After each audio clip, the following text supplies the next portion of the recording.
Hello friends, स्वागत है आप सभी का हमारे चैनल जीएस स्टडी गार्डन पर। जैसा कि आप लोग जानते हैं कि डेली हमारे चैनल पर सीटेट एग्जाम के लिए प्रैक्टिस सेट कराया जा रहा है। इसी क्रम में आज हम लोग सीडीपी और बाल विकास एवं शिक्षा शास्त्र का जो है प्रैक्टिस सेट नंबर 31 देखने वाले हैं। चलिए वीडियो शुरू करते हैं। वीडियो अच्छा लगेगा तो लाइक कर दीजिएगा। अगर आप अभी तक हमारे चैनल को सब्सक्राइब नहीं किए हैं तो प्लीज़ चैनल को सब्सक्राइब कर लीजिएगा। चलिए पहला प्रश्न देखते हैं। करा है, निम्न में से किसने सामाजिक अधिगम सिद्धांत का प्रतिपादन किया था। इंपॉर्टेंट है, सामाजिक अधिगम सिद्धांत की किस मनोवैज्ञानिक द्वारा दिया हुआ है। पहला दिया है गोलार्ड, दूसरा दिया है मिलर, तीसरा दिया है पियाजे, चौथा दिया है बंडूरा और वाल्टर्स। तो देखिए सामाजिक अधिगम सिद्धांत का प्रतिपादन जो किया गया था वो वंडूरा और वाल्टर्स द्वारा किया गया था। ऑप्शन 4 इसका राइट आंसर हो जाएगा। चलिए अगला देखते हैं।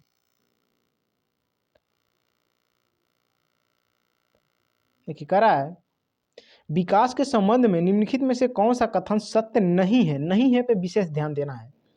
पहला दिया है विकास की प्रक्रिया एक निश्चित दिशा में होती है। दूसरा दिया है वृद्धि और विकास की क्रिया वंशानुक्रम और वातावरण का संयुक्त परिणाम है।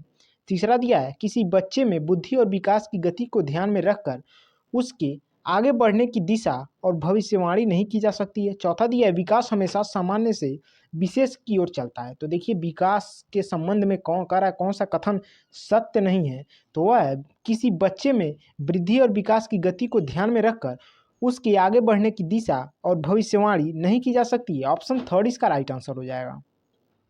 चलिए अगला देखते हैं। कह रहा है, जीन पियाजे के संज्ञानात्मक विकास के अनुसार बच्चे संरक्षण किस अवस्था में कर पाते हैं। पहला दिया है देखिए संवेदिक पेशी अवस्था, दूसरा दिया है पूर्व संक्रियात्मक अवस्था, तीसरा दिया है मूर्त संक्रियात्मक अवस्था, चौथा दिया है अमूर्त संक्रियात्मक अवस्था। तो देखिए जीन पियाजे के संज्ञानात्मक विकास के अनुसार बच्चे संरक्षण करा किस अवस्था में नहीं कर पाते हैं, तो इसका राइट आंसर हो जाएगा ऑप्शन 3 मूर्त संक्रियात्मक अवस्था।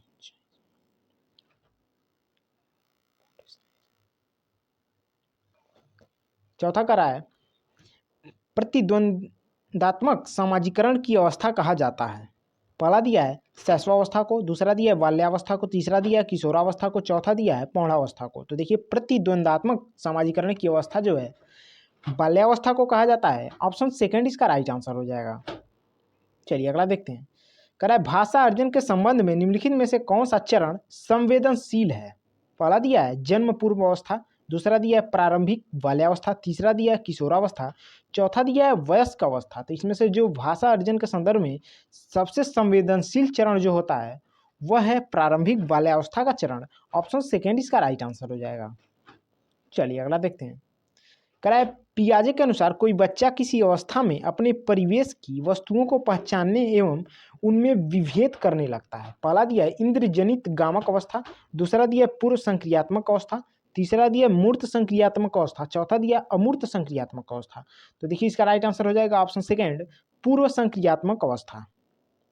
चलिए अगला देखते हैं। कह रहा है स्पेस है और स्पेस बच्चों के सामाजिकरण के द्वितीयक कारक है, अर्थात इसमें से बताना है ऑप्शन में से कौन से जो दो हैं वो बच्चों के सामाजिकरण के द्वितीयक कारक हैं।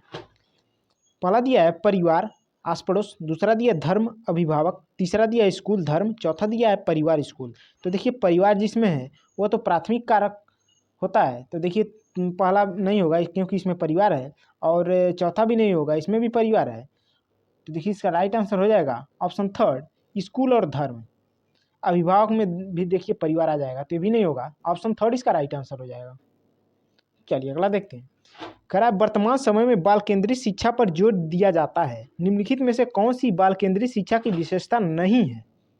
नहीं है पर पहला कह रहा है बालक के सर्वांगीण विकास पर जोर देना, दूसरा दिया है बालक के मनोविज्ञान को समझना, तीसरा दिया है बालक को केवल तथ्यात्मक ज्ञान से अवगत कराने पर जोर देना, चौथा दिया है बालक के मनोविज्ञान को समझते हुए उनकी समस्याओं को दूर करना। तो इसमें से जो है बाल केंद्रित शिक्षा की विशेषता नहीं है वह हो जाएगा आपका ऑप्शन 3 अर्थात तीसरा बालक को केवल तथ्यात्मक ज्ञान से अवगत कराने पर जोर देना। केवल देखिए दिया है जो कि निगेटिव वर्ड है। ऑप्शन 3 इसका राइट आंसर हो जाएगा।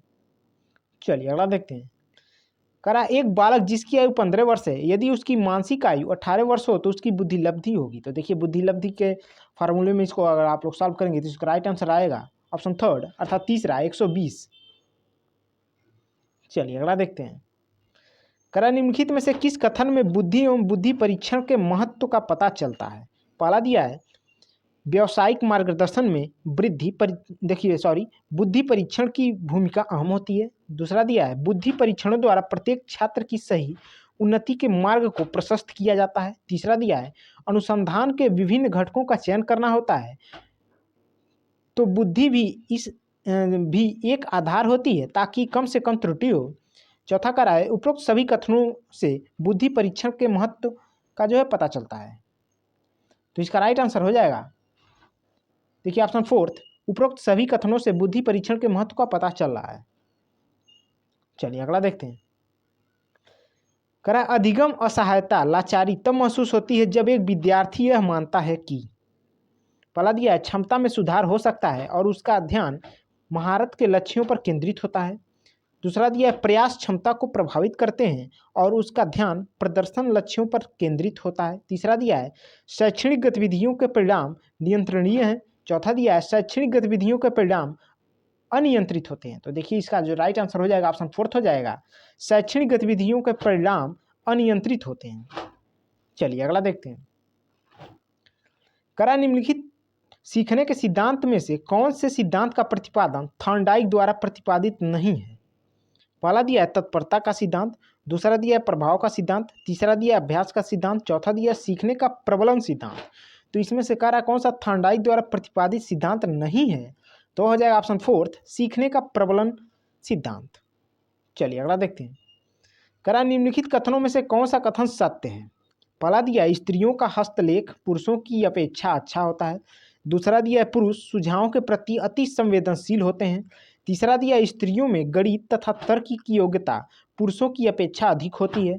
चौथा दिया है पुरुषों की गत्यात्मक योग्यता स्त्रियों की अपेक्षा कम होती है। तो इसमें से कह रहा कौन सा कथन सत्य है, तो हो जाएगा ऑप्शन फर्स्ट अर्थात पहला स्त्रियों का हस्तलेख पुरुषों की अपेक्षा अच्छा होता है। चलिए अगला देखते हैं।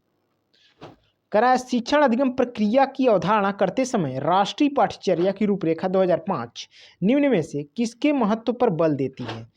पहला दिया है सक्रिय जुड़ाव और बातचीत, दूसरा दिया है वेधन और बार बार अभ्यास, तीसरा दिया है सामग्री को रट कर याद करना, चौथा दिया है उत्तेजना प्रतिक्रिया संघ। तो कह रहा है किस पर जो है एनसीएफ 2005 बल देता है, तो वह देता है ऑप्शन फर्स्ट दिया है सक्रिय जुड़ाव और बातचीत पर। पहला इसका राइट आंसर हो जाएगा। चलिए अगला देखते हैं। गति कौशल में अधिगम निर्योग्यता कहलाती है।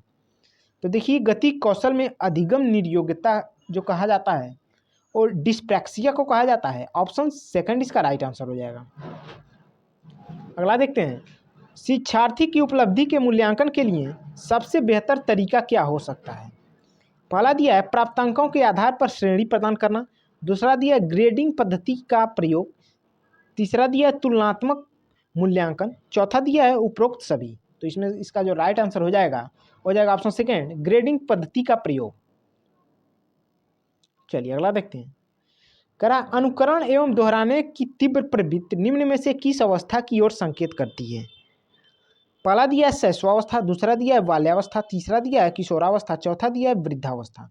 तो देखिए अनुकरण एवं दोहराने की प्रवृत्ति करा तीव्र प्रवृत्ति किस अवस्था की ओर संकेत करता है, तो यह करता है शैशवावस्था। ऑप्शन फर्स्ट इसका राइट आंसर हो जाएगा। अगला देखते हैं। निम्नलिखित में से कौन सा सतत एवं व्यापक मूल्यांकन का उद्देश्य नहीं है। पहला दिया है याद रखने पर बल देने के बदले सीखने की प्रक्रिया पर बल देना, दूसरा दिया है छात्रों के सीखने की प्रक्रिया एवं परिवेश के बारे में उपयुक्त निर्णय लेना, तीसरा दिया है अध्यापन एवं अधिगम प्रक्रिया को शिक्षक केंद्रित कार्यकलाप बनाना, चौथा दिया है बोधात्मक मनोप्रेरक और भावात्मक कौशलों के विकास में सहायता करना। तो इसका राइट कर रहा है व्यापक मूल्यांकन का एक उद्देश्य नहीं है, तो हो जाएगा ऑप्शन थर्ड अध्यापन एवं अधिगम प्रक्रिया को शिक्षक केंद्रित कार्यकलाप बनाना, जो कि उद्देश्य नहीं होता है क्योंकि बाल केंद्रित कार्यकलाप बनाना होता है। तो ऑप्शन थर्ड इसका राइट आंसर हो जाएगा। चलिए अगला देखते हैं।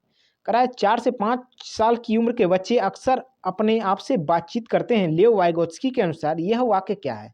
तो देखिए अपने आप से जो बात करते हैं इसको कहा जाता है उनकी अपनी सोच नियमित करने में मदद करता है। ऑप्शन 4 इसका राइट आंसर हो जाएगा।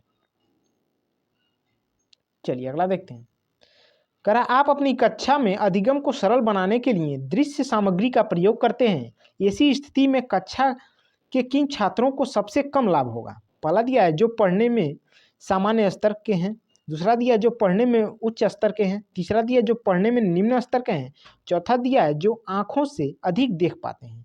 तो देखिए इसका राइट आंसर हो जाएगा ऑप्शन सेकेंड, जो पढ़ने में उच्च स्तर के हैं। चलिए अगला देखते हैं। करा निम्न में से कौन सा शिक्षार्थियों में सृजनात्मकता का पोषण करता है? तो देखिए इसमें से जो सृजनात्मकता का पोषण करता है वह है प्रत्येक शिक्षार्थी की अंतर्जात प्रतिभाओं का पोषण करने एवं प्रश्न करने के अवसर।